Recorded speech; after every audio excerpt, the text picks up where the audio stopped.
susunod na programa ay rated PG. Patnubay at gabay ng magulang ay kailangan sa mga batang manonood. Nandito ko para sa'yo at hindi kita pababayaan. Mahal ko si Giselle. Kung hindi kayo nararapat ni Giselle para sa isa't isa, it wouldn't be this complicated. Bakit ho kayo ni Tita Natalia? Komplikado rin naman ang relasyon niyo. Kaaway kasi si Ma'am Paulina at si Doktora Natalia. Pati nga si Adriana eh. Lalo niya akong pinag-iinitan. Paano mo nalaman na hindi ka namin anak? Ako na mismo yung nagbugo sa sarili ko. Paano yan? Kailangan ko mabura si Giselle sa buhay ko. Usap ko sa'yo. Tigilan mo na ang makikipagtalo kay Adriana, ha? Dahil siya lang yung nakikita kong sagapan para ma-secure yung status ko. Dumating na nga pala yung result ng DNA test. Eh kung babalik ka kay Doktora Paulina, tatanggapin ka kaya niya ulit? Kahit pa maghirap ako, hindi na ako babalik sa kanya. Anong sabi? Kung negative ang resulta, hindi ko anak si Adriana. Sigurado ko alam ni Paulina kung sino ang tunay na anak namin ni Natalia. Anong gagawin mo? Pupuntahan mo siya? Baka patayin ni Giorgio si Carl. Alam kong hindi sasabihin ni Paulina ang buong katotohanan. Pero mag-iimbestiga ako sa bahay niya. Ang sabi mo, hindi ka na mahal ni Natalia. Pero mahal mo pa rin siya. Mahal ka pa din ni Carl. At sigurado kung makakatulong siya para maipakulong si Giorgio. Mamahalin kita ulit, Paulina. Dahil hindi ka mahirap mahalin.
Giorgio, parang awa mo na sa akin. Sabihin mo na kung sino tunay ko anak. Kinalimutan ko na si Carl. Lalayuan ko siya. Sabihin mo lang sa akin kung sino ang anak ko. Diyan ho ba si Lolo Rambo? Naku, umalis eh. Lagi may pinupuntahan. Para sa kanya po kasi sana to. May hiwaga nga yan si Rambo. Lutang mga ranling ko, parang wala sarili, alis ng alis. Hindi namin alam kung saan nagpupunta. Ay, no. Pakibigay na lang po pala to kay Mrs. Chodoro. Paulina, napapraning ka na naman eh. Pwede pa. Ano naman kung magkita si Giselle at saka si Carl? Hindi naman nila alam na tunay sila mag-amay. Pero kinakabahan pa rin ako, Britney. I'm sorry, kinakabahan pa ako. Alam mo, walang basihan ng kaba mo. Okay? Relax lang. Basta, siguraduhin mo lang na bantay sarado mo si Carl at Giselle. Baka sumingit na naman yung Nataliang yan at sulutin ang mag-ama niya. Natalia, kung makikilala mo ang tunay mong anak, lagi mo nalang maalala si Carl. Pero kung totoo nga ang sinasabi mong kinalimutan mo na si Carl, bakit kaya hindi mo na rin kalimutan ang anak ninyo? Pero Giorgio... Natalia, I'm willing to accept Adriana to live here in my house. Dito mo na lang siya patirahin. Tatratuhin natin siyang parang tunay nating anak.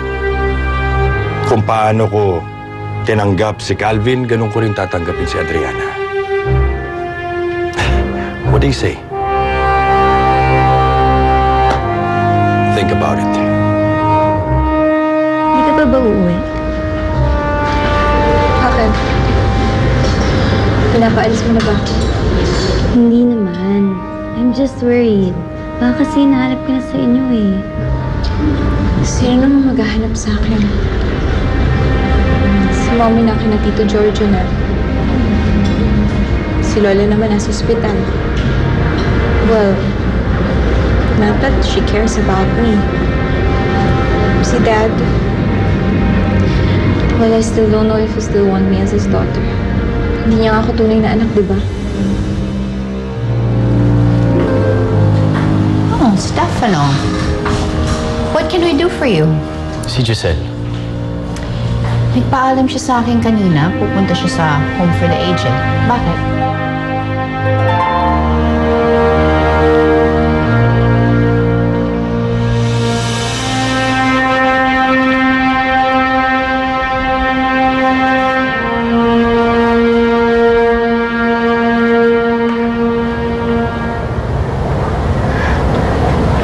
Calvin?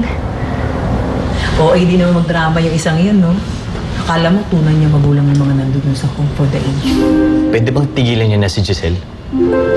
Di ba kayo nakakonsensya sa ginagawa niyang kalokohan? Bakit ka kasi nakikialam? Hindi ka na lang sumunod sa sinasabi ko. Kid? Nobody wants me. Hindi ka nga magsalita ng ganyan. Bakit? Di ba totoo naman? Why don't you meet up with Stefano? Para gumaan nga naman yung pakiramdam mo pag nakita mo siya. Stefano. Busy na kay Giuseppe. Tandaan mo, sumikat ka dahil sa akin. Umangat ang career mo nang dahil sa akin. O ba gusto mong bumalik sa poder ng tatay mo? But if I were you, I wouldn't do that. Alam mo kung bakit? Dahil lumayas-layas ka. Tapos hindi mo naman pala kaya suportahan ang sarili mo. Di ba nakakahiya yun?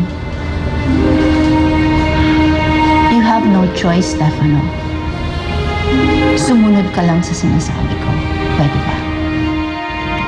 Adriana, ano bang nangyayari sa'yo? Nasaan na yung palabang Adriana na kilala ko?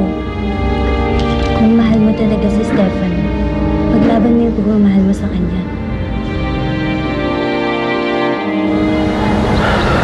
Kamusta ka na? Calvin, patawarin mo ako kung nagalit ako sa'yo.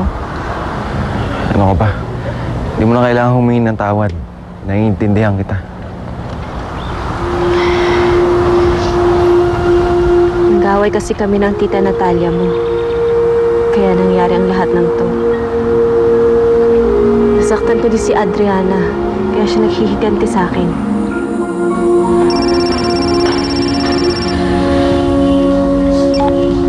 Adriana. Stefano. Stefano, I'm depressed. Kailangan kita. Hindi mo dapat ginawa yun. Alam ko na pareho kayong mabuting tao. Hindi niya dapat sinasaktan ng isa't isa. Kung gusto mo, tutulungan ko kayo na magkabate. Hindi matutuwa si Ma'am Paulina kapag ginawa ko yun.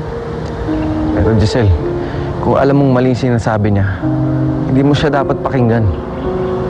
Malaki yung utang na loob ko kay Ma'am Paulina. Siyang tumulong sa akin. Siyang nagpiyansa sa akin nang ipakulong ako ng tita Natalia mo. Pero hindi mo dapat sundin yung bawat dikta niya.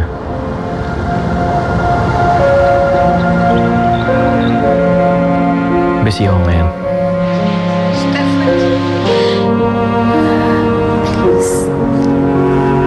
Please come back to me. I'm sorry you're depressed. Pero next time na tayo mag-uusap, maraming gumugulo sa isip ko. Si Giselle na naman.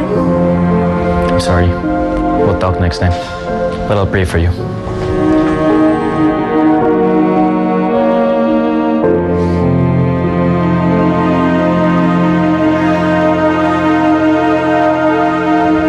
Hindi ako dinidiktahan ni Ma'am Paulina. Lahat ng ginagawa ko ay desisyon ko. Nagbibigay lang ako ng respeto sa taong tumulong sa akin. Gaya ng pagbibigay mo ng respeto kay Tito Giorgio nang ampunin ka niya. Siguro naman naiintindihan mo ko, Calvin. Isa pa. Malaki ang kasalanan ng pamilya ng tita Natalia mo kay Ma'am Paulina. Pareho nila kami inapi. Diba? Ikaw na rin ang nagsabi sa akin na huwag ako masyadong maging mabait. Na matuto akong lumaban kapag naapakan na ako. Sige, mauna na ako.